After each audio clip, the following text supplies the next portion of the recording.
Buonasera e ben ritrovati con l'informazione flash di New Sicilia, i principali titoli del pomeriggio. Svolta storica in Sicilia dove scatta l'obbligo di assumere medici non obiettori di coscienza nelle strutture ospedaliere pubbliche, garantendo così la piena attuazione della legge 194 del 78 che tutela il diritto delle donne all'interruzione volontaria di gravidanza. Lo prevede una norma approvata nel pomeriggio dall'Assemblea regionale siciliana.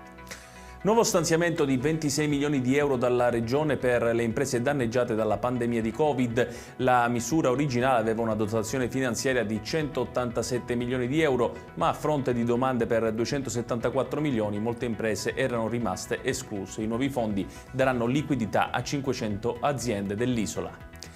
4 persone, un padre e 3 figli familiari di una paziente ricoverata al pronto soccorso dell'ospedale Cervello di Palermo hanno aggredito un infermiere e un vigilante colpendoli con calci e pugni e poi hanno tentato addirittura di strangolare l'infermiere.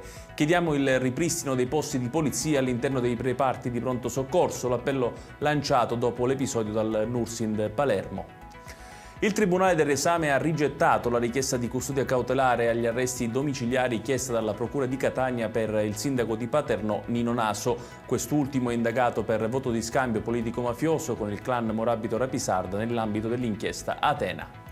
Chiudiamo con il meteo. Nella giornata di domani ancora cieli sereni o poco nuvolosi in tutta la Sicilia, temperature massime vicine ai 30 gradi a Catania, Ragusa, Siracusa e Agrigento. Un peggioramento è previsto per giovedì. Ed è tutto per questa edizione, tutti i dettagli su queste notizie li trovate come sempre sul nostro sito www.newsicilia.it. Grazie per averci seguito e buon proseguimento di serata.